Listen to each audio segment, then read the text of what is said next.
Olá, sou Luiz Vanderlei, médico associado da Associação Médica de Londrina, vice-presidente. E hoje nós estamos aqui para gravar mais um AMLcast e que o tema vão ser as doenças renais. E temos como convidado para conversar sobre o rim nesse dia o Dr. Getúlio Amaral Filho. Eu quero ressaltar que o mês de março se comemora o Dia Mundial do Rim, que ele é comemorado toda segunda quinta-feira de março, que este ano será dia 14. O Dr. Getúlio, ele é formado pela Universidade Estadual de Londrina em 2004, especializou-se em nefrologia em 2008 na Santa Casa de Londrina, é membro da Sociedade Brasileira de Nefrologia e da Sociedade Paranaense de Nefrologia, e atualmente um dos coordenadores do programa de residência médica, de clínica médica e de nefrologia da Santa Casa de Londrina. Getúlio, é um prazer recebê-lo aqui conosco na Associação Médica de Londrina. E para começar, vamos acabar com uma confusão que sempre existe. O que é o urologista e o que é o nefrologista? O que cada um cuida? Os dois são ligados ao rim, mas qual que é a área de atuação? Para as pessoas começarem a entender melhor e não fazerem confusão.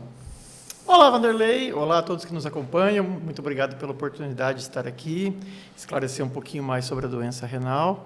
Fico muito feliz de ter essa oportunidade e poder ajudar a esclarecer as dúvidas que o pessoal tem.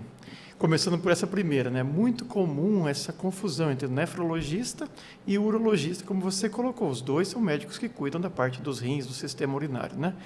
Na prática, o nefrologista é o clínico que cuida do rim, da parte clínica, de doenças clínicas do rim, basicamente doenças que a gente consegue tratar com medicação, enquanto o urologista cuida da maior parte das doenças cirúrgicas do rim, que são doenças que precisam, muitas vezes, de cirurgia para se tratar.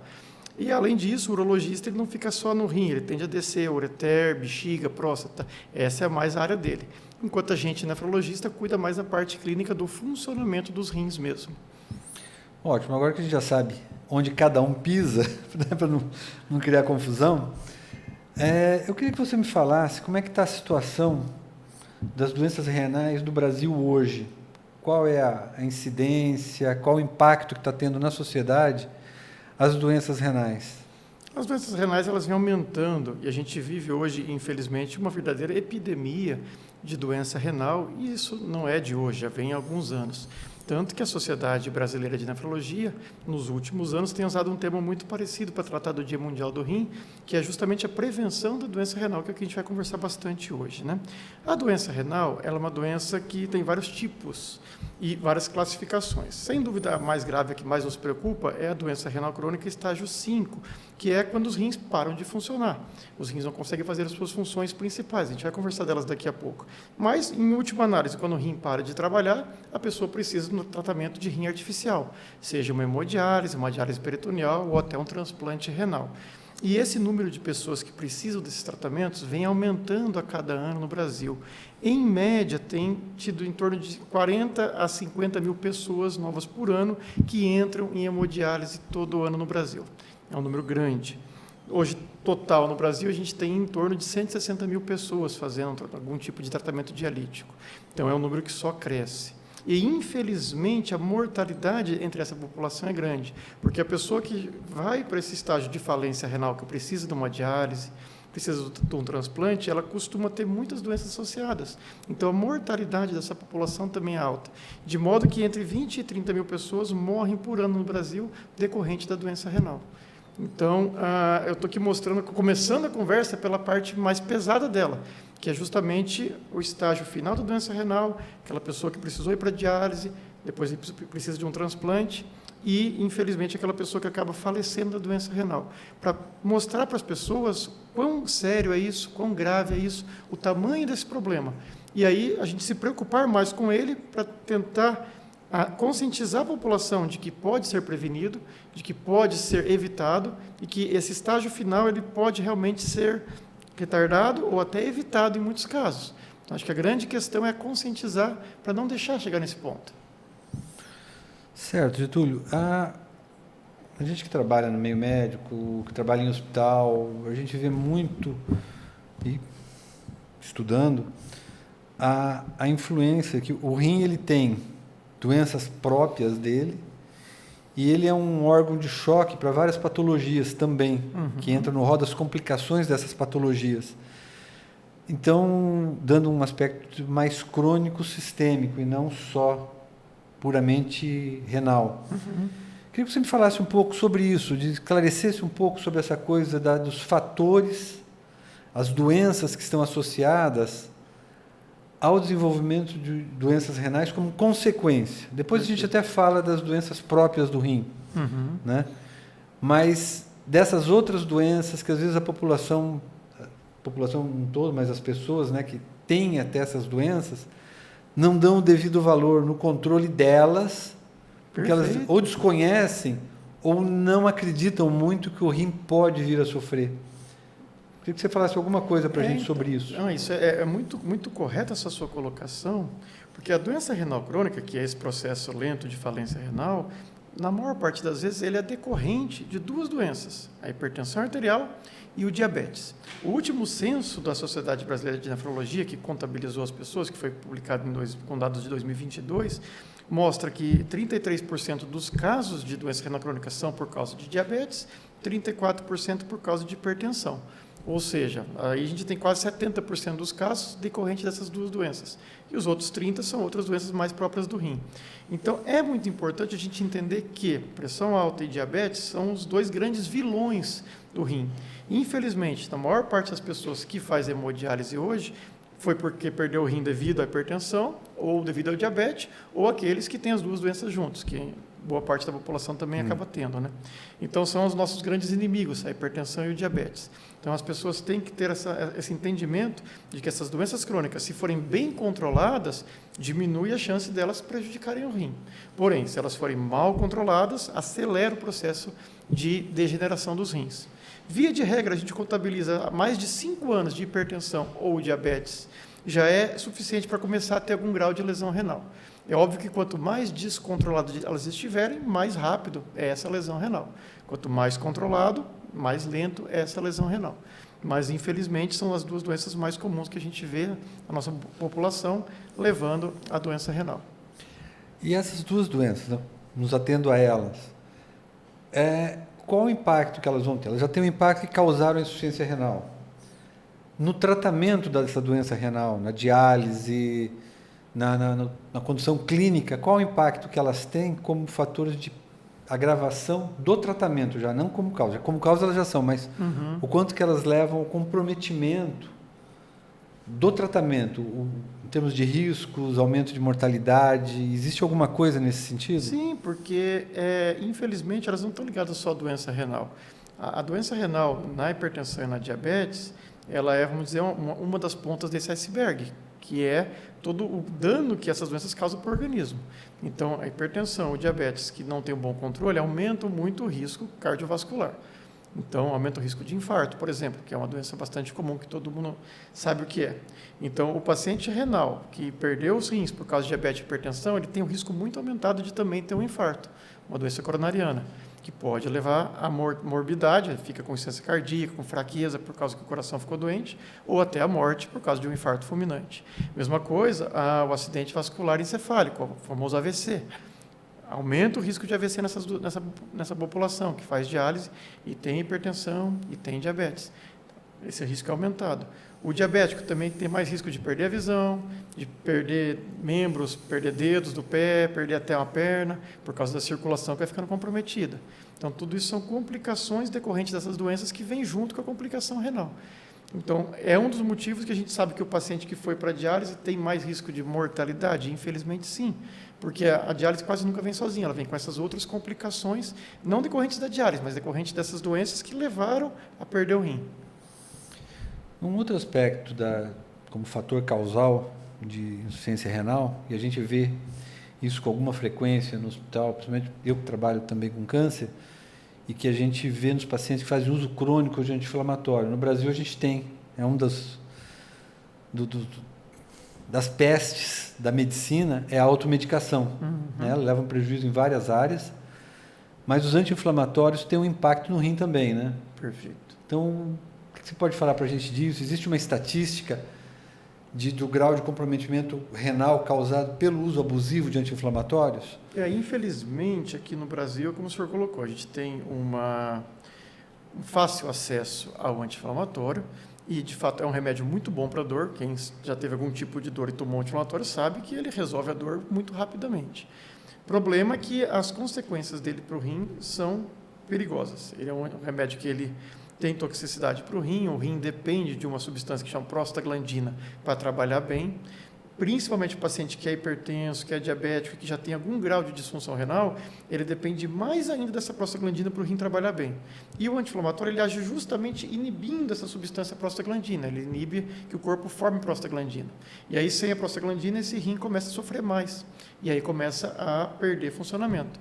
Quanto mais longo o tempo de exposição ao anti-inflamatório, quanto maior a dose, mais risco de levar a uma doença renal mais séria. Eu, infelizmente, tenho alguns pacientes hoje que estão na diálise, que foram para a diálise por causa de uso crônico de anti-inflamatório.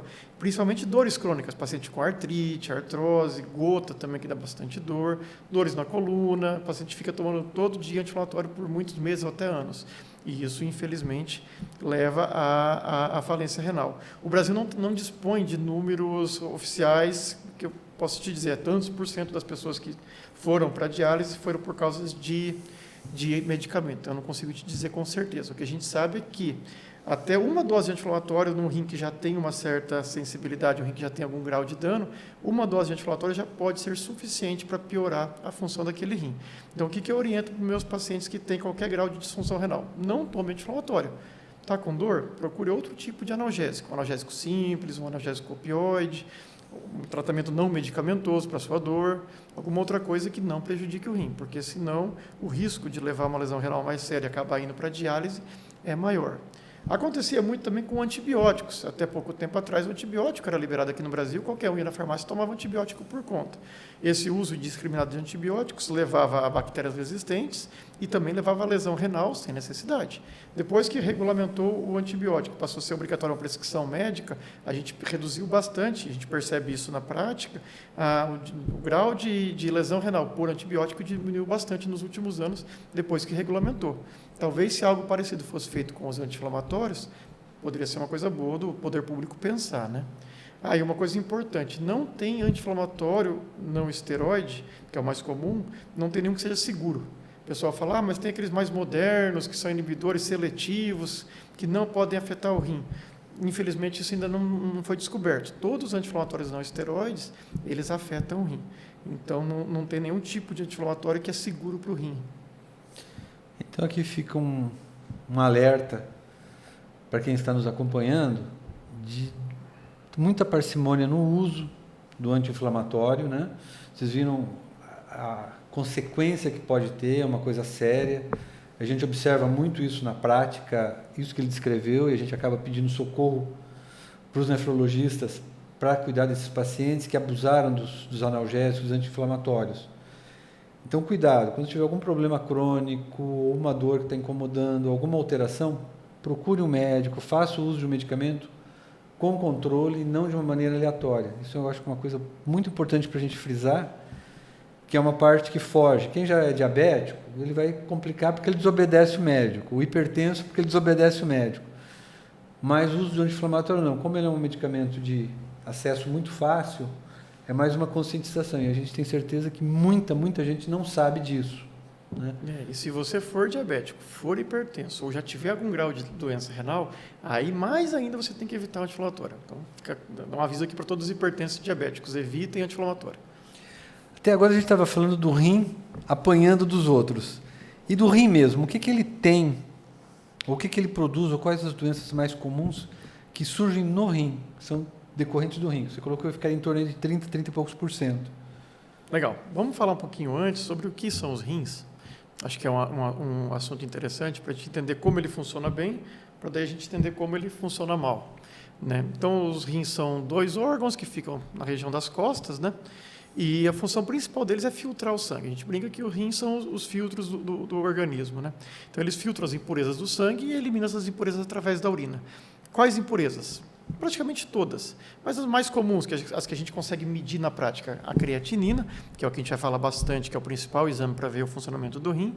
Também temos a ureia, o potássio, vários ácidos e várias toxinas. A maior parte dos medicamentos que a gente toma, depois é o rim que tem que eliminar pelo corpo. Alguns é o fígado que elimina, mas boa parte é os rins que eliminam. Então, essa função de depuração é, sem dúvida, a função mais importante. E quando ela começa a falhar, aí começa a acumular impureza no sangue, e aí a gente precisa da diálise para poder limpar essa impureza. Vamos falar disso daqui a pouco.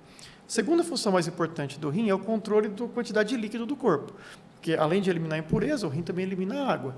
Então, a gente toma 2 litros de água por dia, perde ali 500 ml pelo suor, o outro 1,5 litro, quem tem que eliminar é o rim. Agora, se a gente tomar 6 litros de água por dia, o que o rim vai fazer? Eliminar 6 litros. Porém, se o rim for danificado, for lento e não conseguir eliminar, ele começa a reter líquido e a pessoa começa a inchar, que também é um dos sinais de que o rim não está bem. Então, se você toma 3 litros de água por dia, só consegue urinar 2 e vai retendo 1 litro todo dia, depois de alguns dias você está com 5, 6, 7 litros acumulados no corpo, e esse líquido se acumula de que forma no corpo? Na forma de inchaço. Então, quando a gente começa a ficar inchado, é um dos primeiros sinais de que o rim pode não estar bem. É um sinal de alerta, né? Então, essa regulação da quantidade de água no corpo é o rim que faz também. Além disso, ele faz o controle da pressão arterial junto com o coração, junto com o sistema nervoso, com o cérebro. Então, o rim elimina o sódio em excesso ou retém sódio quando precisa. O rim produz um hormônio que chama renina, que ajuda a regular a pressão arterial. Então, essa parte de controle da pressão arterial também faz parte das funções do rim. Quando o rim não está bem, costuma haver um descontrole da pressão. Então, rim e pressão, eles têm uma ação de causa e efeito. Né? Como você tinha falado, a pressão alta leva à lesão renal. E o rim doente tende a piorar a pressão. E aí a pressão piora mais o rim, vira uma bola de neve. Um vai piorando o outro. Então, a gente tem que estar atento. A pessoa que tinha pressão estável, de repente, começa a desequilibrar aquela pressão alta dela, tem que ver por que está desequilibrando. Está comendo mais sal? Está ficando mais estressada? Parou de tomar remédio de pressão? Ou é o rim que está piorando? Então, toda piora de uma pressão, seja uma pessoa que já era hipertensa controlada e piorou a pressão, ou uma pessoa que não era hipertensa e começou a ficar hipertensa, a gente tem que olhar para o rim dela para ver se o rim não está envolvido nessa piora da pressão. Além disso, o rim produz mais alguns hormônios. Um deles é a vitamina D ativa. Aquela vitamina D que todo mundo conhece, que tem que tomar sol para poder ativar a vitamina D, para poder fortalecer os ossos. Mas aquela da pele, que é produzida pelo sol, é uma forma ainda pouco ativa. A forma mais ativa é o rim que produz. Ele pega aquela vitamina D que foi produzida na pele e transforma na forma mais ativa, que ajuda aí sim a fortalecer bem a questão de cálcio dos ossos. Então, quando a pessoa tem um déficit de vitamina D por causa que o rim não está funcionando bem, começa a faltar vitamina D e começa a ter problemas no cálcio do corpo, nos ossos, começa a ter mais osteoporose e problemas ósseos decorrentes da doença renal. Então, o rim saudável ajuda a ter ossos saudáveis. O rim doente favorece ter ossos doentes também. Então, a gente vai entendendo com essa conversa de que o rim está envolvido em várias partes do corpo. Não é só o rim pelo rim. O rim nunca está sozinho. Ele sempre está interferindo em vários outros órgãos também, né? Tinha mais um hormônio que o rim produzia, eram 3 hormônios. Deixa eu me lembrar qual era o terceiro. Era a eritropoetina, tinha esquecido dela, que é o hormônio que é responsável por agir na medula dos ossos, produzindo sangue.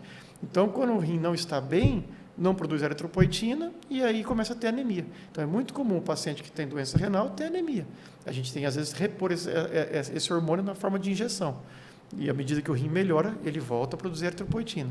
Então, resumindo, as funções do rim: filtrar as impurezas, controlar o equilíbrio da água, manter a pressão arterial regulada e produzir 3 hormônios: a renina, que ajuda na pressão, a vitamina D, que ajuda nos ossos, e a eritropoetina, que ajuda no combate à anemia. Tudo isso de funções normais do rim. E aí, as doenças renais quase sempre vão ser decorrentes de alguma falência dessas funções importantes. E aí, dependendo do tipo de disfunção, vai ter um tipo de sintoma. Comecei a colocar ali: se o rim começar a reter água, a pessoa vai ficar inchada. Então, um dos sinais de alerta que o rim pode não estar bem é a presença de inchaço, porque o inchaço começa geralmente nas pernas, retém líquido, as pernas, por ficarem mais baixo no corpo, tendem a ficar mais inchadas durante o dia. Durante a noite, que fica tudo no mesmo nível deitado, o inchaço tende a se distribuir, parece que melhorou. A hora que fica de dia de novo, que põe as pernas para baixo, a perna volta a inchar. Mas nos casos mais graves, à medida que vai inchando mais, começa a inchar a coxa, começa a inchar a barriga, o abdômen, as costas, até que chega no edema do pulmão, edema pulmonar, que a pessoa começa a ter falta de ar, começa a ter cansaço. Então, o cansaço, a falta de ar, é um dos sintomas sérios de que o rim não está bem. A pessoa muitas vezes pensa: estou com falta de ar, deve ser o coração, deve ser o pulmão.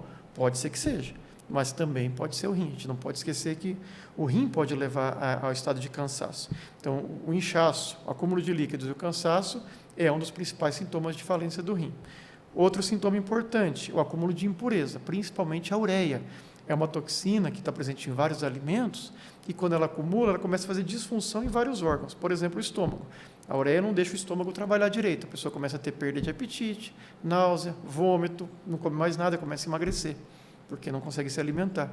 A ureia intoxica o cérebro, começa a perder a memória, ficar confusa, às vezes pode até entrar em estado de coma e não acordar, né? A ureia pode atingir o coração, deixar o coração mais fraco, inflamar a membrana que tem em volta do coração, que é o pericárdio, e encher de líquido, de modo que o coração não consegue bater direito. Leva a um quadro de falência cardíaca, cansaço, e pode até levar a uma parada cardíaca. Então, a ureia alta tem várias consequências ruins para o organismo. Mesma coisa o potássio, que é outra sujeira que acumula. O potássio alto causa paralisia muscular. A pessoa começa a ter fraqueza, não consegue sair do lugar. Volta e meia eu recebo pacientes no consultório, vindos do neurologista, porque foram no neuro primeiro, porque estava com fraqueza. O neuro identificou que na fraqueza dele não era neurológica, era o potássio alto que estava enfraquecendo. A pessoa chega na cadeira de rodas. Você abaixa o potássio dela com medicamento ou com diálise, ela volta a andar. Às vezes a gente brinca que parece até milagre. E nesse caso parece mesmo, que a pessoa chega na cadeira de rodas e sai andando. Porque você baixa o potássio e o músculo volta a funcionar. Mas o grande problema do potássio não é nem esse, é a arritmia cardíaca. Ele pode levar a arritmia cardíaca, parada cardíaca e até morte. Então, é uma coisa perigosa. Então, essas consequências de quando o rim vai falhando, elas são muito graves, porque elas podem levar a várias complicações diretamente do rim, das complicações do rim não funcionar bem, e podem levar até a morte. E, por último, aquelas que já falei ali, né? Se faltar vitamina D, começa a ter mais osteoporose. Se faltar eritropoetina, começa a ter mais anemia, né? Então, esses são os principais sintomas de uma falência renal. E aí, voltando àquela sua primeira pergunta, que eu acabei me divergindo um pouco. Que doenças que podem afetar o rim diretamente, além da hipertensão e do diabetes e das medicações, né?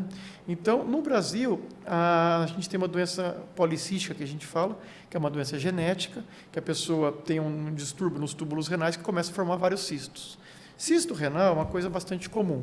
Quase todo mundo vai ter um cisto renal ao longo da vida, um ou outro, que é um acúmulo de urina dentro do rim, como se fosse uma pequena bexiguinha de urina dentro do rim. Então, poucos cistos, até 5 centímetros, e de paredes finas, 2, 3 por rim, é uma coisa normal que aparece com a idade com praticamente todo mundo. Geralmente são benignos e não causam preocupação. O problema é quando tem a doença renal policística, que é uma doença genética, que costuma atacar algumas famílias, e isso passa, muitas vezes, de pai para filho, de mãe para filho. Aí tem vários tipos de herança, que pode ser herança autossômica dominante, que praticamente todos os filhos vão ter. Tem herança recessiva, que só alguns filhos vão ter quando pegar um gene do pai e da mãe. E aí acho que não é o escopo aqui, mas é importante saber que essa doença é genética e muitas vezes começa na adolescência a aparecer cistos nos rins. E os cistos vão crescendo, crescendo, crescendo, até que tem tanto cisto no rim que ele espreme a parte boa do rim e a parte boa para de funcionar e essa pessoa acaba indo para a diálise. A semana passada a gente fez uma retirada de um rim de uma paciente nossa que faz diálise e tinha o rim policístico, que é só um exemplo que eu quero colocar. Um rim normal tem em torno de 12 centímetros e pesa ali de 400 a 500 gramas. Essa paciente tinha um rim de 38 centímetros, quase 4 vezes o tamanho normal, com 3,5 kg. Então, tudo aquilo na barriga dela causava dor, causava incômodo. Então, era um rim enorme, realmente. Então, essa doença policística, ela comete ali em torno de 4 a 5% das pessoas que fazem diálise, é bem menos do que a hipertensão e a diabetes, que são 70%, mas é uma doença genética bastante comum e as famílias que têm, a gente tem que identificar essas famílias, começar a cuidar dessas pessoas enquanto jovens, para minimizar a chance de lá na frente eles terem que ir para diálise ou depois para um transplante. Tá? Acho que essa é a mais comum. Aí, depois do rim policístico, tem as nefrites, que a gente fala, que são inflamações do rim que geralmente são causadas por doenças autoimunes, por exemplo, lúpus, que é uma doença que o próprio corpo começa a atacar as suas próprias partes. Então, o sistema imunológico, em vez de atacar só os corpos estranhos, vírus, bactérias, fungos, começa a atacar as partes normais do corpo. É um defeito também genético no nosso sistema imunológico. E aí, costuma atacar os rins, estraga os rins e pode levar à falência renal. Além do lúpus, tem outro tipo de doença autoimune que são específicas do rim, que atacam praticamente só o rim. Alguns anticorpos que atacam só o rim. E aí vão danificando o rim, vão inflamando o rim até que ele pare de funcionar também. Seriam as outras causas que a gente pode levar à doença renal. E, por último, a gente tem as doenças que são ligadas ao rim decorrentes de infecções, por exemplo, infecção renal. começa com uma infecção urinária simples, aquela infecção na bexiga, mas ela pode virar o que a gente chama de pielonefrite, que é a infecção mais grave no rim, e pode até espalhar para a corrente sanguínea.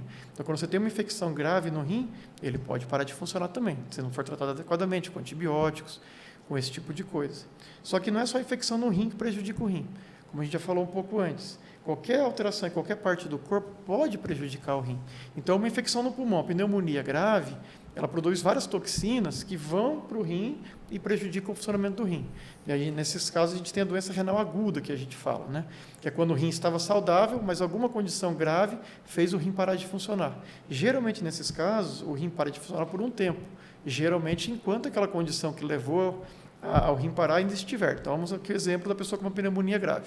Uma pneumonia grave foi para a UTI, precisou, às vezes, de uma ventilação mecânica, ser entubada, e aí o rim parou de funcionar por causa daquela pneumonia, aquela infecção grave. Via de regra, depois que você tratar a pneumonia com os antibióticos e melhorar o pulmão, o rim tende a melhorar. Às vezes leva uma semana, 15 dias. A média é esse período, entre uma semana e 15 dias para o rim voltar a trabalhar. Mas, quando a pessoa é jovem e saudável, esse tempo costuma ser mais curto. Pessoa com mais idade, com mais comorbidades, um rim já mais enfraquecido, ele tende a demorar mais para recuperar. Então, cada caso vai reagir de um jeito. Mas a gente está falando aqui daí da doença renal aguda, que é essa que tem uma agressão aguda no rim, o rim sofre, o rim para, muitas vezes precisa de hemodiálise por um tempo, mas depois o rim tende a recuperar. Diferente da doença renal crônica que a gente estava falando antes, que é aquela lesão lenta que vai estragando o rim ao longo dos anos, e essa via de regra, quando o rim para de funcionar, já é um estágio mais terminal, que é mais difícil dele recuperar. Falei bastante, desculpa, deixa você falar um pouco. Não, continua falando, economiza meu trabalho. Mas é o seguinte, Túlio, tem uma coisa que incomoda muito a população, e quem já teve não esquece, eu já tive, então não vou esquecer nunca, que é o cálculo renal. Como é que fica o cálculo renal nessa história aí no rim? Perfeito. O cálculo renal, ele é uma entidade à parte, fora um pouco da doença renal crônica que a gente ia conversando aqui, né? Via de regra, a urina, ela é um composto de água e vários sais minerais e impurezas. Normalmente, existe um equilíbrio entre a água e esses sais minerais. Porém, qualquer desequilíbrio nesses sais minerais pode levar à cristalização deles. Eu brinco que, você imagina uma pedrinha de sal grosso. É sal. É o mesmo sal do sal refinado. O sal refinado, quando você coloca ele na água, você mexe um pouquinho, ele já dissolve. O sal grosso, se você coloca ele na água, você mexe um pouquinho, ele vai acabar dissolvendo? Até vai, mas vai demorar bem mais. Por quê? Porque ele já cristalizou. Então, o cálculo renal nada mais é do que algum tipo de sal cristalizado. Então, é uma pedra de sal, realmente. Mais comum, oxalato de cálcio, que é o cálcio junto com o oxalato, ou o fosfato de cálcio, o cálcio junto com o fósforo. Né? Mas quase sempre é o cálcio que está misturado ali para formar os cálculos. Existem cálculos de ácido úrico, existem cálcio de magnésio, existem cálculo de algumas substâncias não salinas, por exemplo, a cistina, que é uma doença genética que tem excesso dessa substância no rim. Mas, independente da causa do cálculo, o cálculo é isso, é um acúmulo de sal em excesso na urina, algum tipo de sal, e esse sal cristaliza. E aí, normalmente, esse cálculo é formado no cálice do rim, que é o sistema coletor, onde a urina é produzida, e aí coleta essa urina, para depois ela sair dali e ir para o ureter até a bexiga. Enquanto o cálculo está dentro do rim, vamos dizer que é um espaço grande, ele não costuma dar muitos sintomas, ele fica ali quietinho, se a gente não fizer nada, ele pode ir crescendo, até que uma hora ele se desloca do cálice do rim e desce até o ureter. E essa é quando costuma dar a crise de dor. Por quê? Se o cálculo for muito pequeno, ele pode passar pelo ureter e ir embora sem muitas dificuldades, com um pouco de dor. Mas cada pessoa tem ureter de um tamanho. Um ureter médio, ele tem em torno de 0,7 centímetros ou 7 milímetros de diâmetro. A gente espera que cálculos até 7 milímetros costumam sair fácil. Acima disso, já começa a ter mais risco de obstruir. Tem pacientes que têm ureter mais estreito, que obstrui mais fácil. Tem paciente que tem ureter maior, que obstrui mais difícil. Mas o grande medo nosso é quando um cálculo desse obstrui o ureter, e aí toda aquela drenagem de urina daquele rim não consegue extravasar, e o rim começa a ficar com a pressão muito grande. Via de regra, o rim em si, ele não costuma doer. Você não tem terminação nervosa dentro do rim. A terminação nervosa está em volta do rim, na cápsula do rim. Então, o rim costuma doer quando ele dilata. Então, quando você tem uma obstrução que acumula a urina dentro do rim, ele dilata, estende essa cápsula, e aí sim tem a dor mais intensa. Então, quanto maior a pedra, maior o risco de obstruir, mais dilatação. E aí, se não for feito nada, vai ter dois problemas. Primeiro, uma dor insuportável. Quem já teve sabe como é difícil a dor de pedra no rim. E segundo, se a gente não desobstruir, esse rim vai parar de funcionar, porque ele está produzindo urina e não consegue escoar. Está produzindo urina e não consegue escoar. À medida que o tempo for passando e não for feita a desobstrução, as células do rim começam a ficar com uma pressão muito grande ali dentro e começam a morrer as células do rim. Semelhante ao cisto, né, que você falou há pouco. Exatamente, o cisto vai fazer o mesmo efeito de um cisto. O mesmo efeito, é comprimindo ali. Pelve renal. E aí chega uma hora que você pode perder o rim por causa de uma pedra. Hoje em dia no Brasil, felizmente, isso é muito menos comum, porque o nosso sistema de saúde já consegue identificar esses casos e tratá-los e desobstruir antes de 1 mês ou 2, mas infelizmente a gente ainda pega alguns casos de cálculos muito grandes que não foram tratados e a pessoa pode perder o rim, né? Então a gente tem que ter esse cuidado. Então, assim, o que a gente pede? Sintoma de dor no rim, geralmente dor nas costas, para o lado direito e para o lado esquerdo, raramente é bem no meio das costas. Ela não costuma irradiar para a perna, quando irradia para a perna é mais comum ser a coluna. A dor do rim ela costuma irradiar mais para frente da barriga, para a região ali da região inguinal, região do testículo ou dos grandes lábios da mulher, e a região da bexiga ali, que fica incomodando uma dorzinha, uma vontade de fazer xixi. Essas são as irradiações mais comuns. Mas sempre que tiver suspeita de cálculo renal, o certo é investigar, fazer um ultrassom, um exame de imagem, para ver se tem o cálculo mesmo. E aí o tratamento é dividido em 2 fases. Primeira fase, tratar a urgência. Está obstruído? Vamos tentar desobstruir. Tem medicação para relaxar o canal, para a pedra sair mais fácil. E às vezes tem que fazer uma cirurgia para tirar aquela pedra, colocar ali um catéter para não deixar obstruir. Porque quando a pedra passa por ali, ela costuma irritar o canal do ureter e ele pode inchar. E mesmo depois que a pedra sai, o inchaço do ureter fecha o canal e a urina continua sem passar.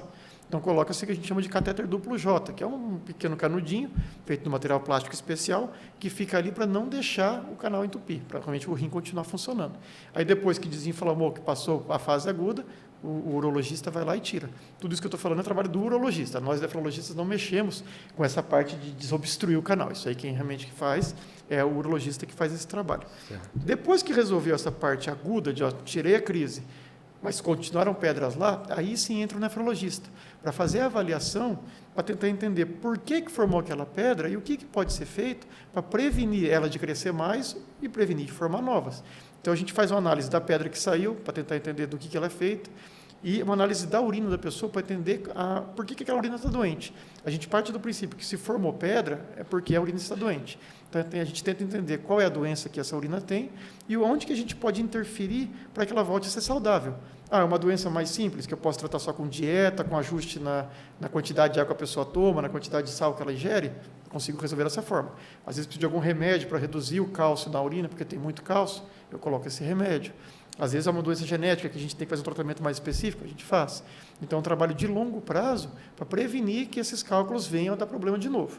Então, a gente divide o cálculo nessas 2 fases. Fase aguda, tratar aquela urgência. Fase crônica, de prevenção no longo prazo, para não deixar ter problema de novo. Então é melhor ir no nefrologista, não é só ir para o bar tomar cerveja não para botar o cálculo para fora, né? A gente mais vê isso, o cara tem uma pedra, vai no uro, tira a pedra, vai no uro de novo, tira a pedra, vai no uro de novo, tira a pedra. Legal, isso é o que tem que fazer. Mas, às vezes, se for no nefrologista também para prevenir, você consegue reduzir essas idas ao uro para ficar tirando pedra. Vamos dizer, em vez de ficar só apagando incêndio, vamos prevenir um pouco esse incêndio também. Mas sim, ir no bar tomar bastante cerveja ajuda. Opa! Eu brinco que raramente eu proíbo meus pacientes de tomar cerveja, porque para nós é bom, né? Uma outra questão com relação ao rim, ingesta de líquido, né, os nutricionistas orientam sempre uma ingesta grande de água por dia, de líquido por dia. Só que tem gente que exagera, tem gente que toma muito. Eu já vi alguns pacientes que faziam uso de 4, 5 litros de água, suco ao longo do dia. E tem outros pacientes que são o oposto, eles não tomam. Qual o efeito, qual o risco de dano ao rim, esses 2 comportamentos, o uso abusivo ou a não ingesta regular? Vamos então entender qual que é a ingesta recomendada. O melhor, 30 ml por quilo por dia de líquido é uma quantidade boa. Vamos pegar uma pessoa padrão de 70 quilos, multiplicar por 30, dá 2 litros e 100. Então, essa é uma quantidade boa de líquido para se tomar. Óbvio, se a pessoa tiver 100 quilos, chega mais perto de 3 litros. A pessoa de 50 quilos fica mais perto de 1,5 litro. Então, a gente consegue, com isso, ter uma noção do que seria o correto de se tomar. Então, as 2 situações. A pessoa que toma muito pouca água, bem abaixo do que ela deveria tomar. Quando eu falo água, eu estou dizendo qualquer tipo de líquido. Tomei um suco. Vale, porque depois que entrou no corpo, o corpo separa os componentes do líquido do suco do que a água. Tomei até uma Coca-Cola, o corpo vai separar. Tomei uma cerveja, o corpo vai separar. Então, conta como líquido. Claro que a gente prefere líquidos de boa qualidade, a água mesmo, tá certo? A água de coco também é um bom líquido. E aí vai ver as individualidades de cada pessoa. Quem tem diabetes tem que evitar líquidos que tenham muito açúcar. Quem tem hipertensão, evitar líquidos que tenham muito sódio, por aí vai, né? Mas, via de regra, eu preciso dessa quantidade de líquidos por dia. Quando a gente toma menos líquido do que o recomendado, o que acontece? Primeiro, a gente tem uma perda normal pelo suor e pela respiração, que varia em torno de 500 a 1 litro, 500 ml a 1 litro por dia, dependendo de mais ou menos sudorese. Então, só aí eu já estou perdendo líquido. Além disso, a gente tem a perda pelas fezes, de 300 a 400 ml por dia, desde que não tenha diarreia. E, além disso, eu tenho uma perda mínima pela urina. O rim ele vai eliminar as impurezas, mesmo que tenha pouco líquido. O rim ele tem a capacidade de fazer uma urina mais concentrada, quando tem pouco líquido no corpo, para eliminar as impurezas com menos água. Ou, quando a gente toma muita água, o rim vai diluir e eliminar as mesmas impurezas, só que mais diluídas. Então, o rim tem uma capacidade de concentrar e jogar menos água fora para poder jogar as mesmas impurezas. Só que, no mínimo, a gente vai estar perdendo 1 litro na respiração e na pele, mais um pouco nas fezes, mais um pouco na urina. Quase que 2 litros já foi embora obrigatoriamente por dia. Se eu não repor isso, tomar só 500 ml de líquido por dia, com o passar dos dias, eu vou ficando desidratado.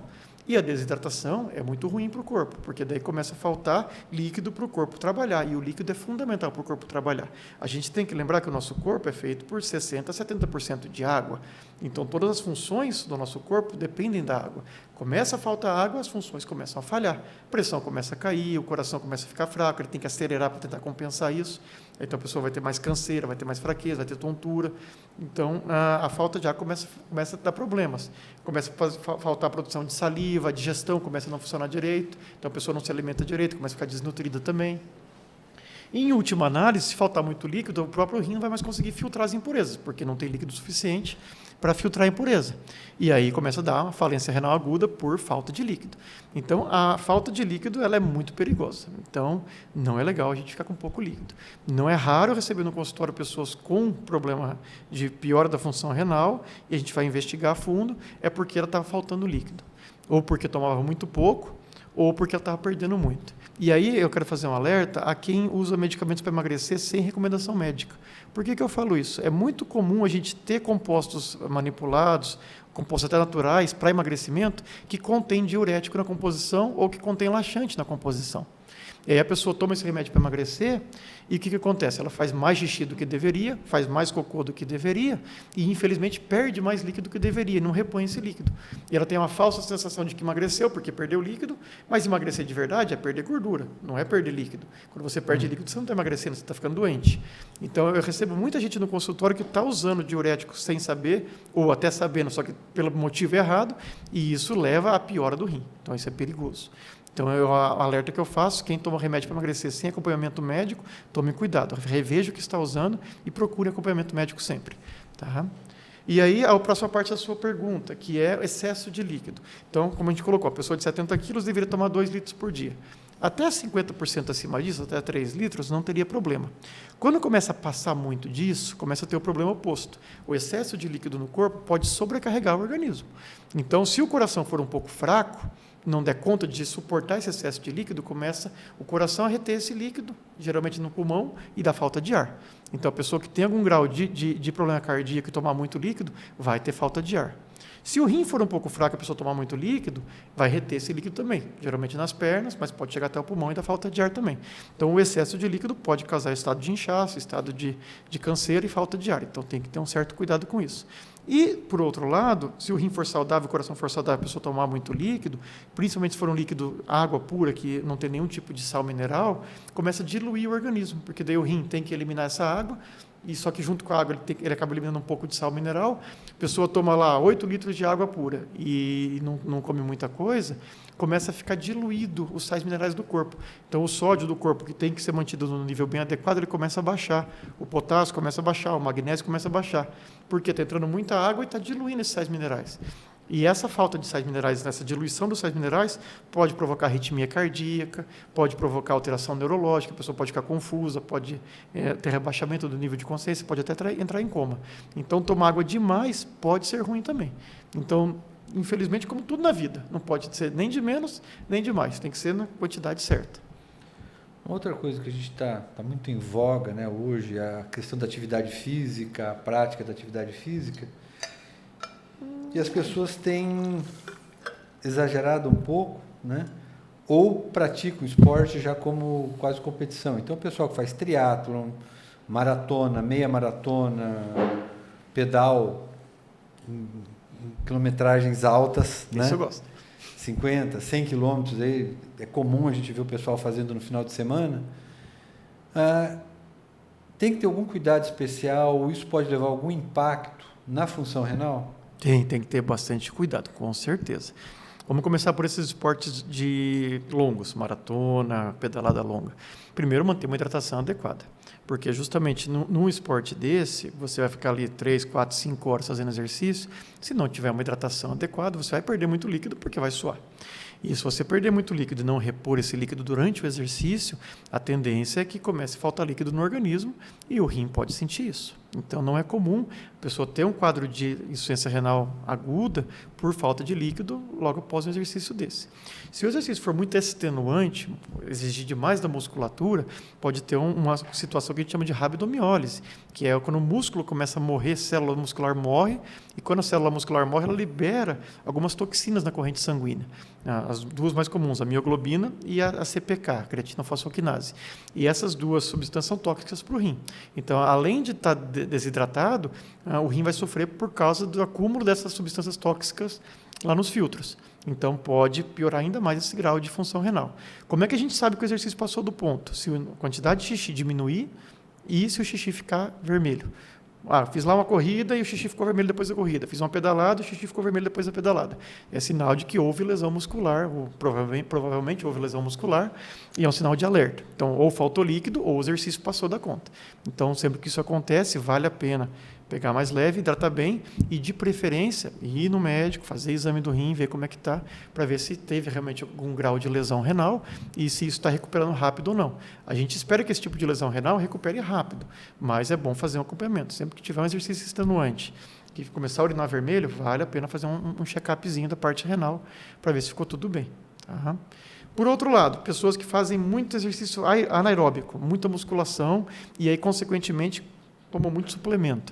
A gente tem visto muito o pessoal usando muita creatina, principalmente, né?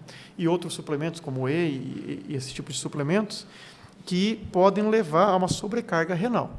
Porque sempre que você consome suplemento proteico em excesso, mais do que o seu músculo consegue metabolizar, o que acontece? Acaba indo para o rim jogar esse excesso de proteína fora, porque o corpo ele é muito regulado.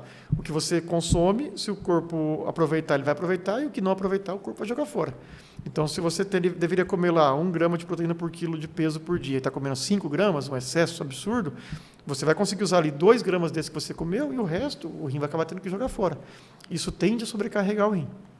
Então, não é raro a gente receber pessoas no consultório que fazem academia, que tomam muito suplemento com alteração do exame do rim.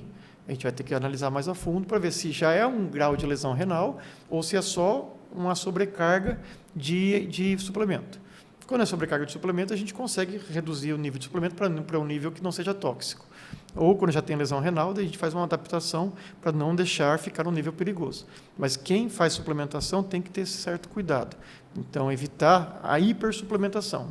Não é problema suplementar. O que não pode suplementar além do que o seu corpo pode utilizar. Isso é importante. Então, aqui mais uma dica, né, para quem está acompanhando a gente, aos atletas de fim de semana, os atletas de plantão, tomarem muito cuidado, tanto com o suplemento, a gente vê muito em academia, né, o pessoal usando, e nos esportes, como virou quase que uma moda, né, tanto a corrida quanto o pedal, tomarem cuidado, uma boa hidratação, seguir os cuidados como o Dr. Getúlio falou aqui para a gente. Então, vamos tomar um pouco mais, fazer é útil, é importante, é saudável, mas com equilíbrio, o bom senso no fazer as coisas e com os cuidados. E qualquer alteração, lembre de procurar um médico para ver o que está vendo, para não ocorrer uma lesão mais séria. Getúlio, e dentro disso que a gente conversou, o que a sociedade de nefrologia está propondo de um trabalho de prevenção, de diagnóstico precoce, de prevenção dessas lesões renais, de tentar pegar o paciente num estágio, de preferência, bem longe da fase dialítica, né? O que pode ser feito, o que está sendo feito, o que está sendo proposto, principalmente agora, nesse mês, que é um... Vamos colocar assim, tem o dia, mas seria o mês seria o mês do rim. Perfeito. O que acontece? Né? Isso que a gente conversou aqui, boa parte, são as doenças agudas do rim que costumam dar sintomas. Pedra no rim, vai dar lá aquela dor, vai ter uma crise. Fiz um exercício, urinei sangue. Beleza, tive uma infecção no rim, doeu para urinar. Isso são doenças agudas. O nosso medo é a doença crônica. Por quê? Eu falei aqui de alguns sintomas da doença crônica. O inchaço, cansaço, perda de apetite. Legal. Mas esses sintomas da doença crônica, eles costumam vir nas fases mais avançadas. A gente divide a doença crônica em 5 estágios. E esses estágios são feitos baseado na, vamos dizer assim, a grosso modo, a porcentagem de funcionamento do rim. Então, a gente considera que o rim, acima de 90% de funcionamento, ele é um rim saudável.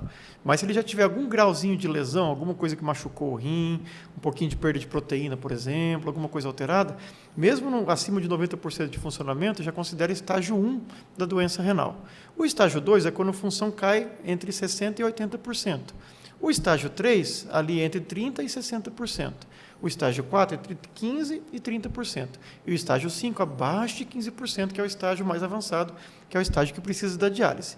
Problema, esses sintomas de inchaço, de reduzir o xixi, de acumular impureza, costumam vir do estágio 3 para baixo. O estágio 1, 2 e até o começo do estágio 3 são totalmente assintomáticos. A pessoa não sente nada. Ela urina normal, ela vive normal, só que ela tem alguma doença por trás ali, uma hipertensão, uma diabetes, que já está começando a danificar o rim dela, e isso a gente só descobre através de exames, só que ela não sente nada. Então, é super comum receber um paciente no meu consultório que vem encaminhado por um cardiologista, por um endócrino, que já fez o diagnóstico daquele paciente com hipertensão, com diabetes, e já detectou que está começando a ter alteração no rim dele. Vai para o nefro. Chega lá no nefro. O que o senhor veio fazer aqui? Não sei, doutor, o que eu vim fazer aqui. O médico me mandou, mas eu não sinto nada. Eu faço xixi normal, eu como normal, eu vivo normal. Mas aí você vê o exame da pessoa, o exame já está começando a ficar alterado. Então, é nessa hora que a gente consegue pegar a doença no começo, antes que ela tenha os sintomas. Só que isso é muito difícil da nossa população, muitas vezes, entender. A pessoa acha que se ela está sem sintoma nenhum, ela não tem doença. Mas, infelizmente, existem doenças silenciosas, e a doença renal é uma delas. E é uma doença silenciosa até estágios avançados. Muitas vezes a pessoa está com 40% só do rim trabalhando e ainda não sente nada, mas ela já perdeu boa parte do funcionamento do rim dela. Então, é esses casos que a gente tem que tentar pegar eles lá no começo para tomar atitudes que possam evitar que cheguem nesses 40% ou menos. Então, respondendo exatamente a sua pergunta, o que a gente pode fazer, o que a sociedade recomenda? A triagem. A triagem é o mais importante. Como é que a gente faz essa triagem? São 2 exames básicos que qualquer médico pode fazer, seja o médico do posto de saúde, seja o especialista que acompanha o paciente, mas é o exame da creatinina no sangue e o exame da proteína na urina, a microalbuminúria, que são 2 exames que a gente consegue analisar como é que o rim está trabalhando de uma forma geral, é uma boa triagem. A creatinina é um exame de sangue simples, qualquer laboratório faz. E com base na creatinina, a gente consegue fazer um cálculo para estimar justamente essa porcentagem de funcionamento que o rim está. É uma fórmula que ela é recomendada pelo Ministério da Saúde, que é a fórmula da sigla CKD-EPI. Você pega a creatinina, a idade e o sexo da pessoa, joga nessa fórmula e ela transforma a creatinina em porcentagem de funcionamento do rim. Por exemplo, uma pessoa de 60 anos, masculina, que tem a creatinina de 1,2. Você joga na fórmula, vai dar uma porcentagem de funcionamento em torno de 85%. Poxa, para a idade dela está adequado. Então, a gente consegue entender isso. Já uma pessoa de 90 anos com a mesma creatinina de 1 e 2, já vai ser um funcionamento de 40%. Então, às vezes, a mesma creatinina de 1,2, para uma pessoa representa uma porcentagem de funcionamento e para outra pessoa, outra porcentagem de funcionamento. Então, não adianta só olhar a creatinina. A gente tem que olhar também essa fórmula da porcentagem de funcionamento, é o CKD-EPI, que é a porcentagem de funcionamento. Então, hoje em dia na internet tem vários calculadores para fazer essa fórmula. É uma fórmula complexa, que usa vários númerozinhos lá, mas você na calculadora jogando creatinina, idade e o sexo, ela faz a conta para a gente. Então, o ideal é que todos os médicos que pegassem o exame de creatinina na mão, colocassem na calculadora e calculassem a porcentagem de funcionamento, para poder entender que estágio de doença renal que aquele paciente está. Então, isso é muito importante. E de quanto em quanto tempo que deve ser feita essa triagem da creatinina? Para a população em geral, a gente começa a fazer isso a partir dos 40 anos. Antes dos 40 anos, se não tiver nenhum sintoma, nenhuma doença, não precisa ficar fazendo a creatinina sempre. A partir dos 40, o ideal é que seja feita a cada 2 anos. Se tiver hipertensão ou diabetes, recomendo que faça uma vez por ano. E se já tiver disfunção renal, melhor fazer a cada 6 meses. Aí, quando a função renal vai ficando mais avançada, a gente faz mais perto. Abaixo de 30% a gente faz a cada 3 meses, abaixo de 20% a cada 2, e aí vai acelerando esse exame cada vez mais perto. Mas para a triagem em geral da população, a cada 2 anos seria um número legal de ser feito, e se já tiver alguma doença dessas de base mais séria, hipertensão ou diabetes, fazer uma vez por ano já é legal. Só que só fazer a creatinina sozinha não adianta. Tem que fazer a creatinina, colocar na fórmula para calcular a porcentagem de funcionamento e dosar também a proteína da urina. A proteína da urina, ela mede o outro lado da situação. Imagina que o rim é um filtro, uma peneira. A sujeira, imagina que é uma molécula pequena que passa pelo filtro da peneira. À medida que começa a acumular sujeira no sangue, porque a peneira está doente, certo? Mas outro tipo de doença é se a peneira estiver furada e deixar passar moléculas grandes, que não deveriam sair na urina. Nesse caso, entra a microalbuminúria. O diabetes, principalmente, faz isso. Ele começa, vamos dizer, esburacar a peneira do filtro do rim e começa a sair proteína na urina. O normal desse exame da microalbuminúria é até 30. Quando passa disso, é sinal de que está tendo uma perda de proteína além do que o normal, ou seja, o filtro do rim está doente. Quanto maior o nível de proteinúria, quanto maior a microalbuminúria, mais lesão renal. Reflete que o filtro está doente e a coisa vai ficando mais séria. As medidas que a gente tem para tentar tratar isso, a gente vai conseguindo reduzir essa proteinúria e aumentando a sobrevida renal. Então, é importante a triagem ser feita dessas duas formas. A creatinina de um lado, a proteína do outro. Dessa forma, a gente consegue identificar a doença renal precoce. E o que a gente pode fazer daí? Identifiquei a doença renal. Se for função renal acima de 60%, estágio 1 e 2, o próprio médico generalista, o próprio médico do posto de saúde, da unidade básica, pode cuidar. Como é que cuida? Controlando as doenças que fazem mal para o rim. Então, tomando bastante líquido, cuidando bem da pressão alta, cuidando bem do diabetes. Basicamente é isso, é mantendo essas doenças bem controladas. Quando que manda para o especialista? Via de regra, quando passa do estágio 3, que é abaixo de 60%. Aí vale a pena mandar para o especialista para a gente começar a avaliar o que mais que pode ser feito para cuidar desse rim. Mas, acho que a população tem que entender isso. Como que eu posso olhar para o meu rim? Como é que eu posso cuidar do meu rim se eu não sinto nada? Então, primeiro, identifique se você tem alguma dessas doenças comuns de causar lesão renal. Pressão, diabetes. Além dessas, eu cito colesterol alto, cito cigarro, quem é tabagista tem maior risco também de ter lesão renal, e quem tem ácido úrico elevado, que também costuma ter mais lesão renal, porque costuma tomar mais anti-inflamatório.